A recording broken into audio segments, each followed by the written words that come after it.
'di ba? Marami ito guys. Dalawa at no, three. Lahat na nilabhan ko para hindi ko na mapamigay kasi isa lang size nito. I'll check kung meron pang available para makapamigay. But anyway, okay. Um, um, Stem cells guys, expensive talaga. Kasi ang stem cells ay combination of sperm cell at ovum. At ang meron lang dito is human and animals. And the life of stem cells is only 24 hours.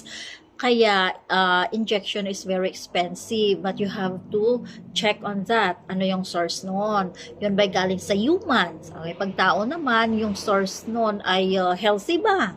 Okay, compatible ba sa katawan natin? And then, pag humans naman, galing ba yun sa monkey, sa pig, okay? So, those are the questions that you have to consider. Okay, ang Portier, oral live stem cells, na process sa modern technology. So, it will not complicate even if a person is taking a handful of medicines. What's the effect of that? Okay, it will repair and regenerate your stem cells, body organs, i-repair. So, all in one. So, up to now, since 2008, up to now, isa lang ang product namin, Portier Oral Live Stem Cells.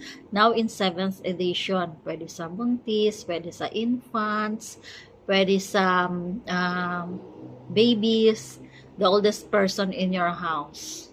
Mahal ang stem cells. Pero, the question is, how much are you willing to spend, okay, for the health recovery of your loved ones and for yourself? Kasi yung katawan natin, ginagamit natin gumawa ng pera. Okay?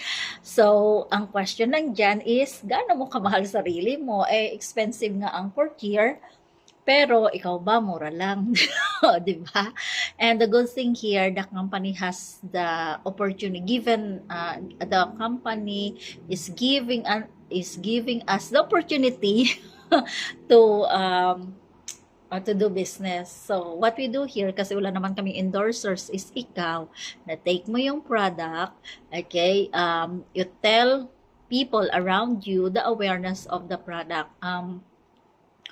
Kasing hirap din naman, 'di ba? Lalo na sa panahon ngayon, pag nagkasakit, what if may sakit sa ganitong panahon, mahal yung gas, lahat pa, abala ka pa, magdadala ka pa ng mga pasyente mo sa hospital, tapos ganun pa rin, maawa ka rin dun sa family member mo, kung ano yung ginagawa, kasi that's the only choice sa ganong sitwasyon.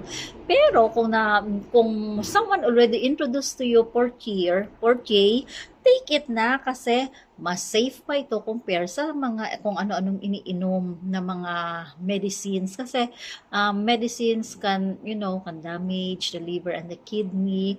Kaya dito sa atin marami na yung mga na-dialysis at nakakatakot na talaga. So it is how much you love yourself, how much you love your loved ones.